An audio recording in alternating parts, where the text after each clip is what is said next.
Quadratic functions. Why does it have such a funny name? Well, you see, the word quadratic actually comes from the word quadratus, which is a Latin word, which means a number squared or a number multiplied by itself. Okay, so a quadratic function is when the highest power of the variable is 2. As such, all of these are quadratic functions, and these are not. Now, let's try to sketch a quadratic graph. When the stuff before x squared, aka the coefficient, is positive, you have a graph that resembles a happy face. And when it's negative, you have a graph that resembles a sad face. So, all the graphs on the left resembles a happy face because the coefficient of x squared is positive, whereas the graph for the quadratic functions on the right resembles a sad face because the coefficient of x squared is negative. Now we know the shape of the quadratic functions, but it can be anywhere on a line, right? So first, we need to pinpoint the minimum point or the maximum point. Not to mention, if you draw a line through the minimum point or the maximum point, the line is called the axis of symmetry because both parts of the graph are symmetrical. How do we pinpoint the minimum point and maximum point? Let's start simple. Let's say your graph is a perfect square, like these examples.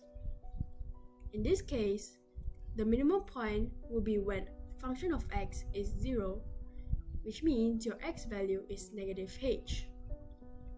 So different values of h simply shifts the graph left and right.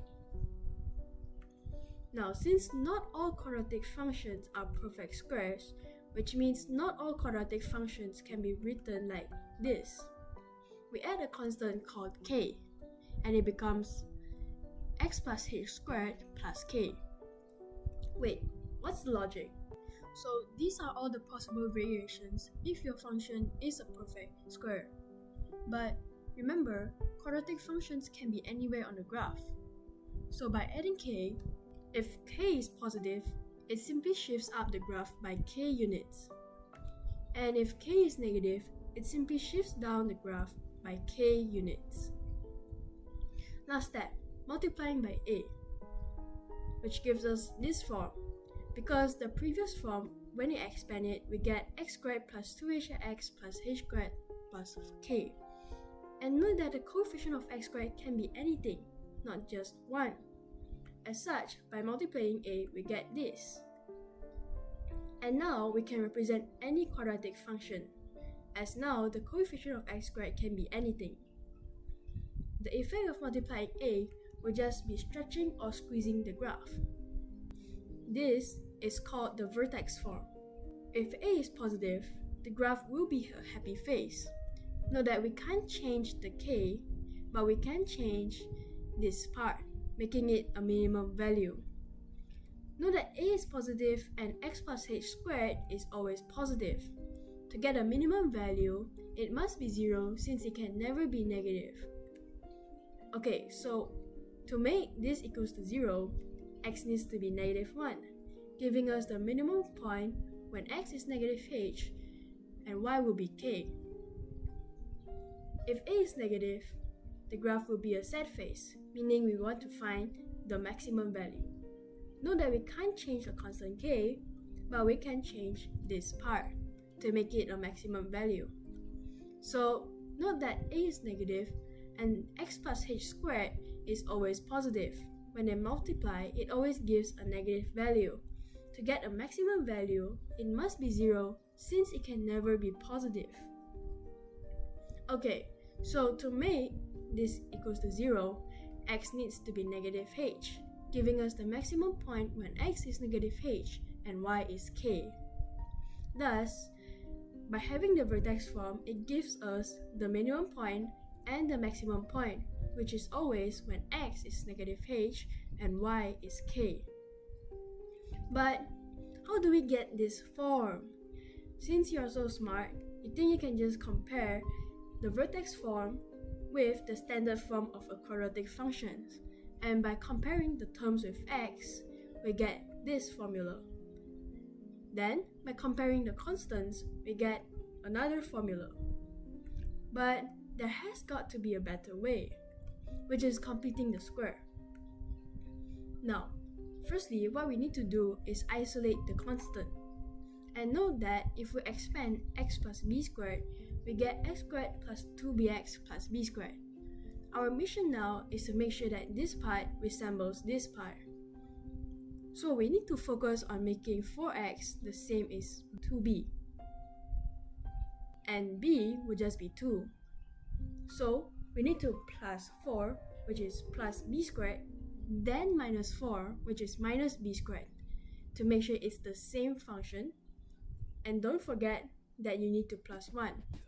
And with x squared plus 4x plus 4, we get a perfect square, which is x plus 2 squared minus 3. But what if the coefficient of x squared is not 1? First, we need to factorize out the coefficient of x squared, giving us this. Then it will be the same, which is comparing the stuff in the brackets with this. In this case, we need to make sure that 2 matches with 2b, and b would just be 1. So what we need to do is plus 1, then minus 1. Then, we will just expand negative 1 out of the bracket, and with x squared plus 2x plus 1, we get a perfect square, which is x plus 1 squared minus 1. Now we have located the minimum point and maximum point, but we don't know the thickness of the graph. We just need to find the thickness of the graph by finding the x-intercept, aka the roots, which are just these 2 points, which is the point where your y value is 0. So we are solving ax squared plus bx plus c equals to 0. Linear equations are easy to solve like this, but quadratic equations not so easy. There are 3 ways of solving quadratic equations.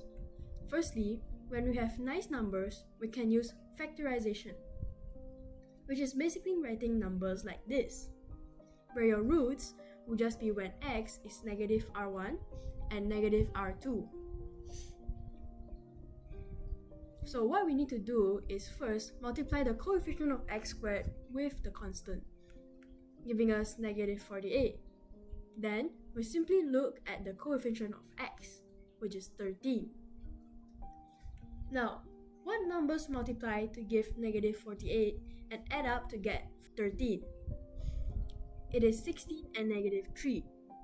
So the last step will be dividing the coefficient of x squared, which is 4. So 16 divided by 4 and negative 3 divided by 4, giving us this. Now we prepare the brackets and we fill in the x. Next, we just need to put in plus 4 and negative 3 over 4 inside the brackets. And if you don't like the fraction, you can just multiply both sides by 4, giving us this. At last, the roots would just be negative 4 and 3 over 4. Wait, what sorcery is this? So factorization is basically writing numbers like this, and through further expansion, we get this form. Then, what we need to do is to compare it with a standard form. Now, comparing the terms with x, giving us this. Then, we expand the brackets, which gives us ar1 plus ar2 equals to b. Next, when we compare the constants, we get this. By multiplying both sides by a, we can get this form.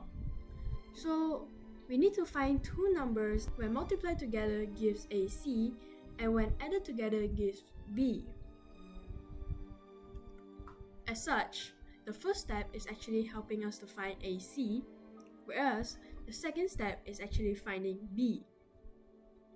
When I was asking what numbers multiply to give negative 48 and add up to give 13, it's the same as asking what numbers multiply to give ac and add up to give b. As such, both of these numbers will be ar1 and ar2 respectively. The last step, which is dividing by coefficient of x squared, is the same as dividing AR1 and AR2 by A, which gives us R1 and R2. Lastly, by putting the values of R1 and R2 into the brackets, we can find a factorization form.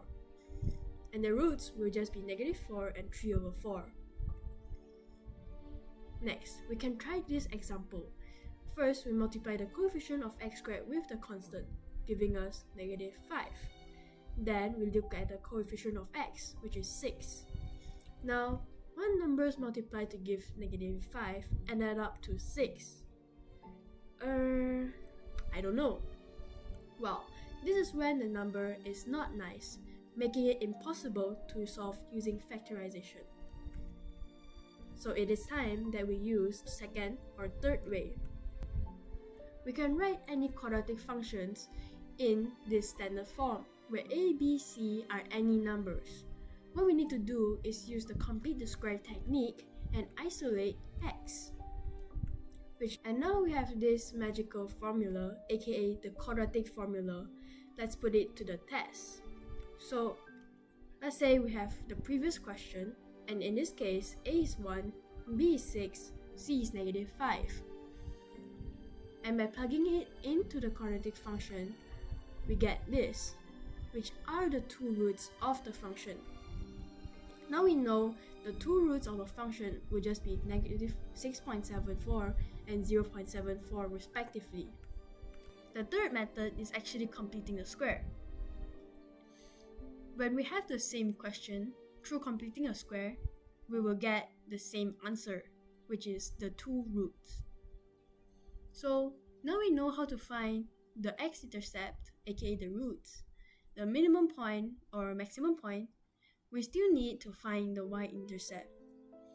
Since the y-intercept is essentially when your x value is 0, we just need to sub x equals to 0 and find the y value. As such, we found our y-intercept, which is -5. Great, now we know how to sketch a graph. Now, you may have noticed that the graphs can touch the x-axis twice, meaning if it has two roots, or it may touch it once only, meaning it has one root, or may not touch the axis at all, meaning that it is like flying.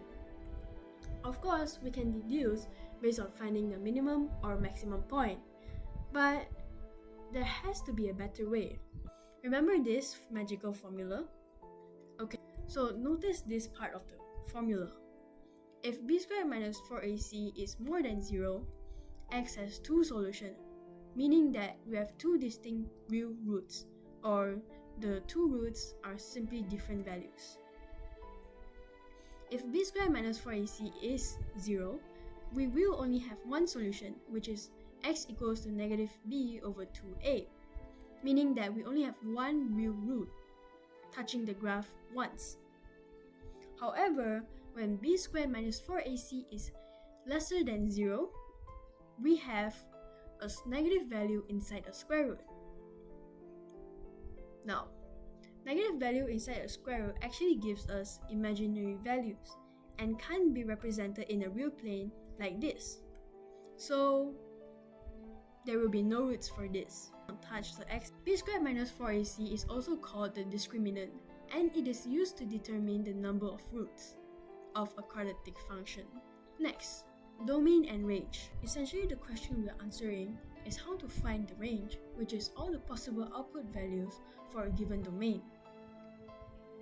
For this, since s can be any value, the domain is written like this, and the range will just be larger than the minimum value, which we can find through completing the square. The minimum value is when y is -11. Thus, the range will be y more than -11. And for this case, it's the same. Since s can be any value, it is written like this. The range will just be smaller than the maximum value. And we can find the maximum value through completing the square, and we find that the maximum value is when y is -7. Thus, the range is y lesser than -7. Restricting domains. Remember the barber who gave you this card? Now you can do the same to functions. Restricting domain is when we consider some part of the functions only, like cutting out the part we want. Let's say we restrict the domain between -2 and 2. It means that we only consider the function between these 2 points. Case 1, we only cut the graph once, like this. The first step is to find the minimum or maximum point, and in this case, the minimum point is 0, 0. Step 2 is the minimum point in the domain, and for this case, the domain is x lesser than 2. Well, yes. As such, the range will just be y larger than 0, which is your minimum value. Next, for this case, the domain is x larger than 2, which means that the minimum point is not within the domain. As such, the range will be y larger than 2 squared, which is our new minimum value, which simplifies to y larger than 4. For this case, we need to find the maximum point, which is 0, 0, and the domain is x larger than 0 inclusive, which means that our maximum point is within the domain.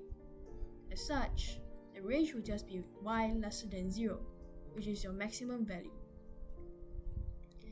For this, since the domain is x lesser than -2, which means that your maximum point is not within the domain. Thus, y will be lesser than negative multiplied by -2 squared, which is our new maximum value. Thus, it simplifies to y lesser than -4. As you have noticed, when we have a graph that resembles a happy face, the range will be y more than something. But when we have a graph that resembles a sad face, the range will be y lesser than something. Case 2, we cut the graph twice, like this. The first step is the same. We need to find the minimum point, which is 0, 0. Next is the minimum point in the domain. For this case, our domain is between -1 and 2. And yes, the minimum point is between the domain. Thus, we get our first part of the range, which is a function of x more than 0. Next, we need to find the y value to the x value. So we simply sub in -1 and 2 to find their respective y values. Thus, since 4 is larger than 1, it means that 4 is our maximum value. Thus, we get our next part of the range, which is function of x needs to be lesser than 4. Combining those two parts, we get this.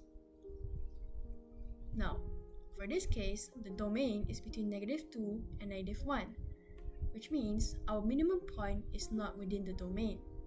What we need to do now is sub in the x values to find their respective y values, and the range will just be between those two y values. Next, the maximum point for this graph is between 0, 0, and the domain is between -2 and 1. For this case, the maximum point is within the domain, which gives us our first part of the range, which is function of x lesser than 0. Next, we need to find the y value to the x value by subbing in the x values into the function. And since -4 is lesser than -1, it means that -4 is now our minimum value. So, the function of x will always be larger than -4. Note that the symbol actually follows the domain. By combining those two range, we get this. Next, in this case, the domain is between 1 and 2, which means that the maximum point is not within the domain. First, we need to sub in the x values to get their respective y values, which gives us this range. Note that the symbol, the inequality sign, actually follows the domain. Finally, the last part, which is solving inequalities. Which part of the graph is more than 0? Essentially, we are asking is which part of the graph is in this region where your y value is positive. The answer would just be when x is lesser than a, or when x is larger than b. We can find the roots through factorization, which is, for this case, -3 and -2. Thus, the domain that satisfies this inequality will just be when x is lesser than -3 or when x is larger than -2. Note that the inequality sign actually follows the question. What if the number is not nice, like this? Well, we still need to find the roots. For this case, we can use quadratic formula or completing the square, giving us the roots, which is approximately 3.41 or 0.585. Thus, the domain that satisfies this inequality will be when x is lesser than 0.59, your first root, or when x is larger than 3.41, your second root. Next, the question will be when which part of the graph is lesser than 0.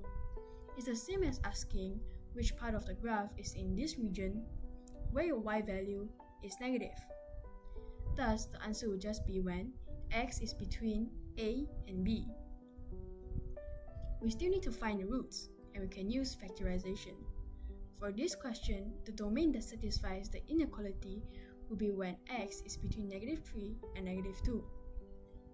Note that the inequality symbol follows the question. Until now, we've only talked about positive graphs that resemble a happy face, of which its coefficient of x squared is positive. But what if we have a sad face, like this? Just make it positive. We can do it by multiplying -1 by both sides, which we can solve. Note that I've changed the inequality symbol, because when we have 1 more than 0, and if we multiply -1 by both sides, we have -1 lesser than 0. Thus, we need to switch the inequality symbol to make it valid. Summary: quadratic function is when the highest power of a variable is 2, and the standard form is this. Sketching quadratic function, firstly, we need to identify if a, or the coefficient of x squared, is positive or negative, giving us the general shape. Second, we need to find the minimum or maximum point, and we can do it by completing the square, getting the vertex form, and the minimum or maximum point will just be -h and k. Thirdly, we need to find the x-intercept, aka the roots. When it's a nice number, we can use factorization. When the number is not nice, we can use quadratic formula or completing the square. Lastly, we need to find the y-intercept, which is just subbing x equals to 0. b squared minus 4ac is the discriminant, and we can use it to determine the number of roots. When b squared minus 4ac is more than 0, we have two distinct roots. When it's equals to 0, we have one real root. When it's lesser than 0, we have no real roots. Domain and range. And this is just a summary table I've made for domain and range. Lastly, solving inequalities for the quadratic function where the coefficient of x squared is more than 0. The first thing we need to do is always to find the roots. Whenever we are solving function of x is more than 0, the domain that satisfies this inequality will be when x is lesser than a, your first root, or when x is larger than b, your second root. Or when we have the inequality of function of x is lesser than 0, the domain that satisfies this will be when x is in between a and b. Note that if the coefficient of x squared is lesser than 0, rearrange so that a is more than 0 by multiplying both sides by -1. These are just some nerd resources, and thanks for watching.